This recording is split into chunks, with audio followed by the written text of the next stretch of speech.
For ever book heaven میں خوش آمدید. ناول مالا جس کی رائٹر ہے نمرہ احمد، اس کی یہ 13ویں ایپیسوڈ کا چھٹا پارٹ ہے. تو آئیے جلدی سے سٹارٹ کرتے ہیں اس ایپیسوڈ کو بغیر کسی دیر کے. نشان تاشی کی اس بیکری کے باہر رات پھیلی تھی. اسٹریٹ پہ ہنستے مسکراتے سیاحوں اور شہریوں کا رش دونوں سمتوں میں بہہ رہا تھا. شیشے کی دیوار کے ساتھ ایک میز پہ بیربل فرید بیٹھا تھا. سامنے چائے کی پیالی رکھی تھی اور وہ اس کو دیکھتا کسی گہری سوچ میں گم تھا. پھر اس نے موبائل اٹھایا اور ایک نمبر ملایا. بولو. مالک کی اکتاہٹ بھری آواز گونجی. مجھ سے ایک غلطی ہو گئی ہے. پشیمانی سے اس نے چہرہ جھکا لیا. صرف ایک؟ اس روز جو میں نے تمہیں کہا. اس نے اضطرابی انداز میں بالوں میں انگلیاں چلائی کہ مالا سے رابطہ ختم کر دو. مجھے یہ کہنے کا حق نہیں تھا؟ قطعی نہیں تھا. کیا تم نے بھی اس سے رابطہ ختم کر دیا؟ میں نے زندگی میں پہلے کبھی تمہاری بات مانی ہے بھی؟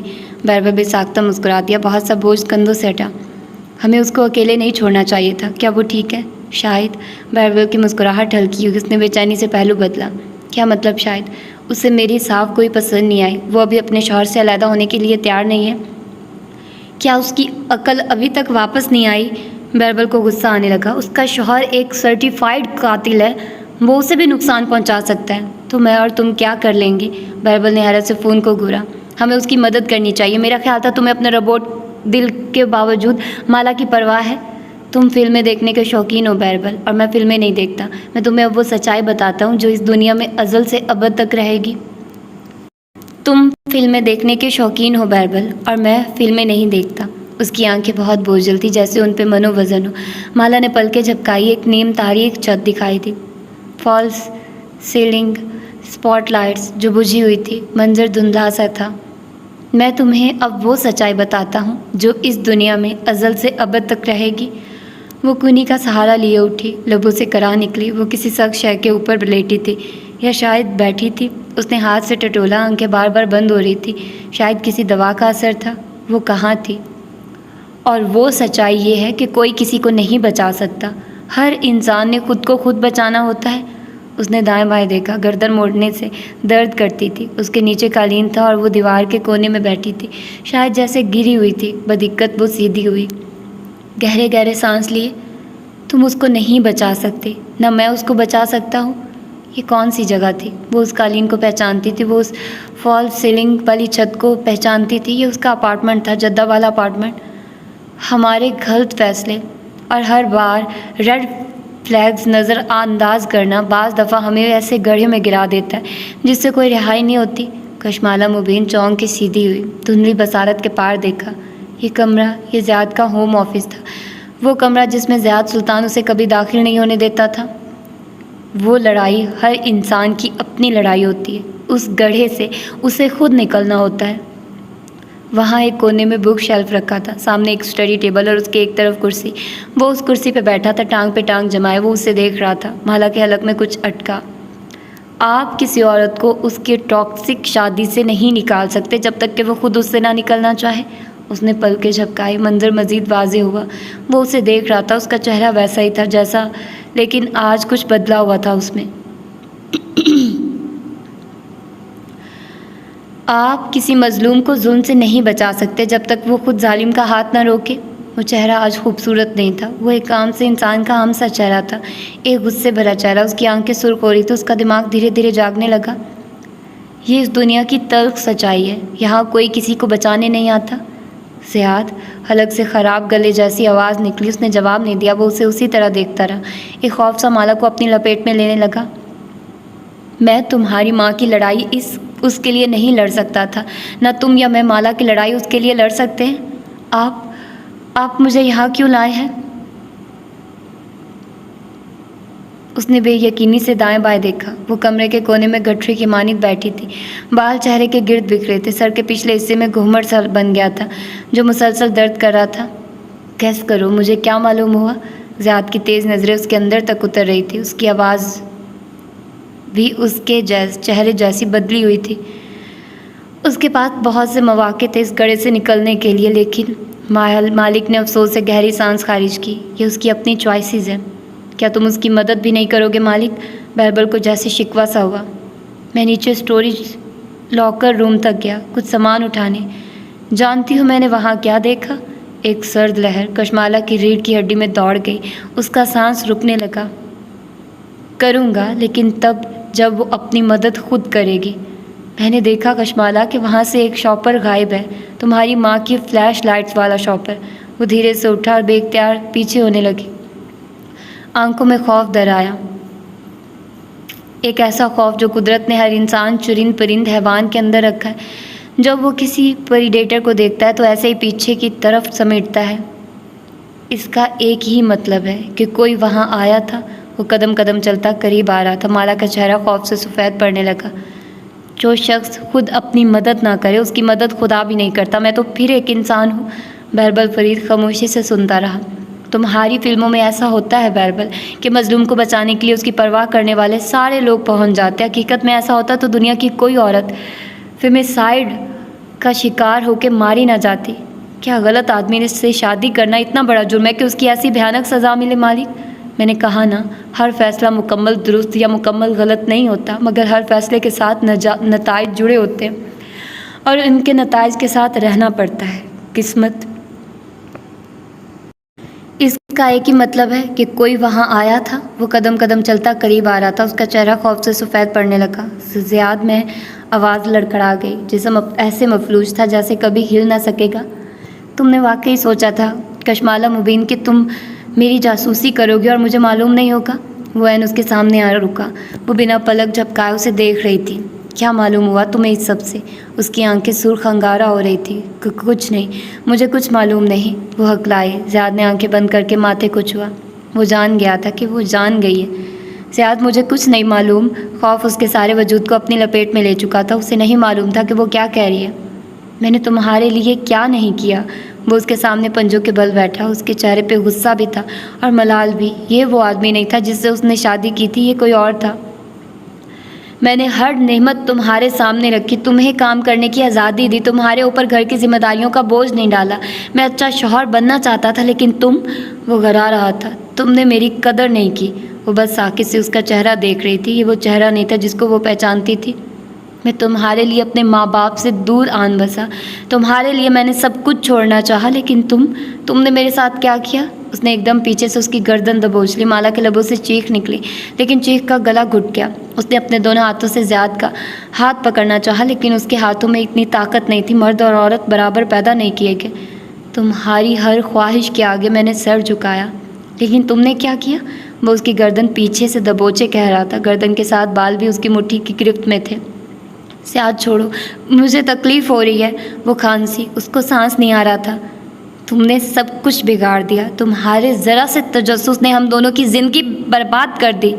زیاد، اس کی آنکھوں کے سامنے اندھیرا چھانے لگا۔ زیاد نے جھٹکے سے اس کی گردن چھوڑی۔ سانس کا راستہ بحال ہوا۔ وہ ایک ہاتھ دیوار پہ رکھ کے دوہری ہوئی گہرے گہرے سانس لینے لگی۔ تم اب وہی کرو گی جو میں کہوں گا۔ وہ وہاں سے اٹھا اور واپس کرسی کی طرف بڑھا۔ وہ ابھی تک تیز تیز سانس لے رہی تھی۔ آج جسم سہم گیا تھا، اس میں اٹھ کے جانے بھاگنے کی ہمت نہ تھی۔ دماغ بھی اس کو تھم جانے کا مشورہ دے رہا تھا، لیکن دل آزاد تھا۔ تم ایک قاتل ہو۔ زیاد سلطان کے قدم وہی رک گئے۔ وہ واپس اس کی طرف گھوما۔ وہ گردن پہ ہاتھ رکھ کے چہرہ اٹھائے اسے گلابی پڑتی آنکھوں سے دیکھ رہی تھی۔ اس کے چہرے پہ اب خوف نہیں تھا، وہاں نفرت تھی، غصہ تھا۔ یہ وہ چہرہ نہیں تھا جس سے زیاد نے شادی کی تھی۔ کیا کہا تم نے؟ اس کا چہرہ غضب سے سیاہ ہونے لگا۔ اس کا تنفس ابھی تک تیز تھا۔ تم ایک قاتل ہو۔ وہ خراب گلے جیسی آواز سے گھر آئی۔ سیاہ سلطان جہاں تھا وہیں جم گیا۔ اور تم نے میرے اوپر سحر عشق کیا تھا؟ مالا کی آنکھوں میں تپش تھی، تنفر تھا۔ سحر عشق؟ اس کے ہونٹ دھیرے سے ہلے۔ وہ تم تھے جو میرا پیچھا کرتے تھے، یا تمہارے جنات؟ وہ تم تھے جس کے پاس میری تصویر تھی۔ تم نے کچھ کیا تھا میرے اوپر۔ اس نے خود کو کسی زخمی پرندے کی طرح چلاتے سنا۔ مجھے سب نے کہا زیاد تمہارے قابل نہیں، لیکن تم… وہ اسے تم کہہ رہی تھی، وہ اسے کبھی تم نہیں کہتی تھی۔ وہ ساکت و جامد کھڑا تھا جیسے نمک کا مجسمہ ہو۔ تم نے مجھے ٹریپ کیا تھا۔ میں شادی نہیں کرنا چاہتی تھی، میں نے تمہیں انکار کر دیا تھا۔ تم نے سارا کھیل ترتیب دیا۔ تم نے جھوٹ بولا کہ تم اپنی کسی کزن سے شادی کر رہے تھے۔ اسے کھانسی آئی، تنفس اب قدرے بہتر ہوا، مگر آنکھوں کی نفرت ہر پل بڑھ رہی تھی۔ سب تمہارا ڈرامہ تھا۔ تم نے میری انسیکیورٹیز کو نشانہ بنایا۔ تم نے مجھے خوف کا شکار کیا، ورنہ یہ کیسے ہو سکتا تھا کہ میں سمر خالہ کی بات نہ مانوں؟